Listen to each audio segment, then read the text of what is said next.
এই যে ছবি আপনারা দেখতে পাচ্ছেন আরজিকর কাণ্ডের প্রতিবাদে এবং বিচারের দাবিতে যারা বিজয়গড় জ্যোতিষ রায় কলেজের প্রাক্তনী তারা এবার রাস্তায় নেমেছেন। मीरा सफेद तुरंत खुले, भरपूर झाग दे और इसकी स्मार्ट साइंस दे स्मार्ट केयर और फ्रेशनेस। मेरी चॉइस मेरा सफेद।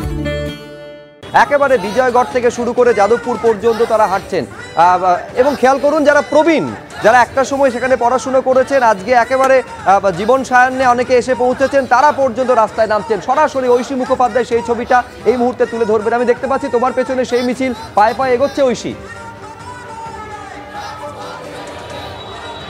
একেবারে শুভ্রজিৎ, শহরের এক প্রান্তে যখন দেখা যাচ্ছে প্রতিবাদের ভাষা মুছে ফেলা হচ্ছে, শহরকে সাজিয়ে তোলা হচ্ছে উৎসবের সাজে, তখনই কোথাও গিয়ে প্রতিবাদকেই উৎসব মেনে এই মুহূর্তে ফের প্রতিবাদ মিছিলে নেমেছে বিজয়গড় জ্যোতিষ রায় কলেজের প্রাক্তনীরা।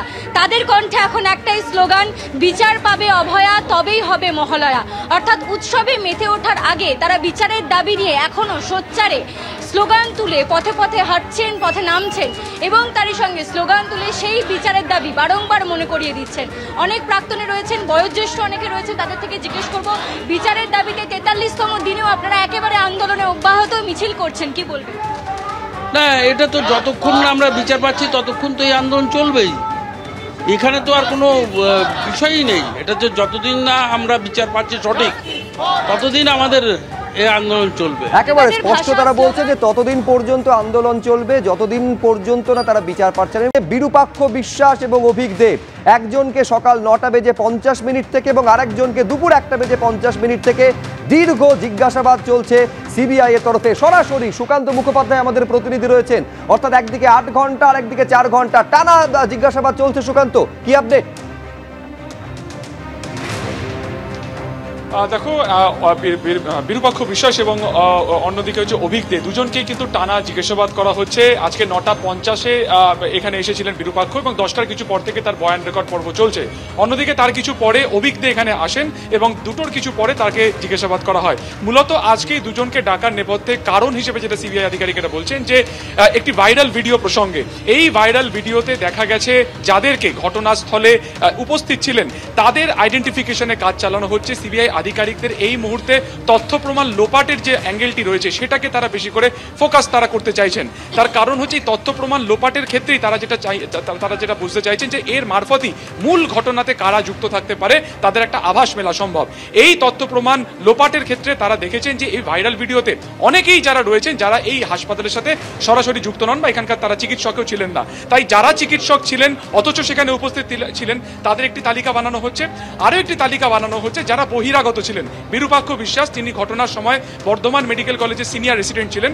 অন্যদিকে অভিক দে তিনি এসএসকেএম হাসপাতালে ছিলেন। ফলত কোন পরিপ্রেক্ষিতে কোথা থেকে খবর পেয়ে কার নির্দেশে তারা সেদিনকে ঘটনাস্থলে ছিলেন বা হাসপাতাল চত্বরে পৌঁছেছিলেন এটা জানা জরুরি। দুজনের বিরুদ্ধেই অভিযোগ যে দুজনই প্রাক্তন অধ্যক্ষ সন্দীপ ঘোষের ঘনিষ্ঠ। ফলত এই দিক থেকে দাঁড়িয়ে যে তারা এই খবর কখন পেয়েছিলেন, বিশেষ করে অভিক দে তাকে ঘটনাস্থলে তদন্তকারী কলকাতা পুলিশের তদন্তকারী দলের সাথেও কিন্তু একাধিকবার ঘুরতে দেখা গেছে। কেন তিনি সেই সময় ঘটনাস্থলে ছিলেন এরকম একাধিক গুরুত্বপূর্ণ প্রশ্নের উত্তর তারা জানতে চাইছেন। পাশাপাশি দুজনেরই অর্থাৎ বিরূপাক্ষ বিশ্বাস এবং অভিক দে দুজনেরই ফোনের কল লিস্টের তালিকা খতিয়ে দেখা হচ্ছে। আমরা জানি গতকালকে শিয়ালদা আদালতে সিবিআই তরফে বলা হয়েছে যে যত আরজিকর সংক্রান্ত যা সিসিটিভি ফুটেজ রয়েছে সেগুলো তাদের হাতে এসেছে। তারা সেখান থেকে ইতিমধ্যে আইডেন্টিফিকেশন করেছেন যে সন্দেহভাজনদের গতিবিধি। তাই তাদের তালিকা করে এক এক করে তারা জিজ্ঞাসাবাদ শুরু করবেন এবং আজকেই দেখা গেল অত্যন্ত তৎপরতার সাথে গতকালকে দুজন ডাক্তারকে তলব করা হয় এবং আজকে তারা নির্দিষ্ট সময় তারা চলে এসেছেন এবং যেটা তোমাকে বললাম প্রত্যেকে ম্যারাথন জিজ্ঞাসাবাদ চলছে। সন্দীপ এবং অভিজিৎ মণ্ডল প্রাক্তন টালা ওসি তাদেরকেও জিজ্ঞাসাবাদ করে যে সমস্ত তথ্য পাওয়া যাচ্ছে সেই পরিপ্রেক্ষিতে দুজনের আলাদা করে কিন্তু বয়ান একেবারে আলাদা আলাদাভাবে বয়ান রেকর্ড এবং জিজ্ঞাসাবাদ পর্ব চলছে। এখন জিজ্ঞাসাবাদ পর্বে কি উঠে আসে, কতটা সহযোগিতা তারা করছেন সিবিআই সূত্রেই বা কি খবর আসে পুরোটা একেবারে আপনাদের সামনে রাখবো। কিন্তু এইখানে দেখাতে চাইবো যে অনিকেত মাহাতো জুনিয়র ডাক্তার এবং আন্দোলনের অন্যতম মুখ, তিনি কি বলছেন দেখুন।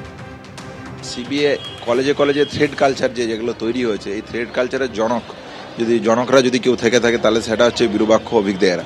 তাহলে আমরা বলেছি বারবার যে দ্বিতীয় অভয়া যাতে আর না ঘটে সেই জন্য এই জায়গাটাকে রাজ্য প্রশাসনের পক্ষ থেকে অত্যন্ত গুরুত্ব সহকারে দেখা উচিত।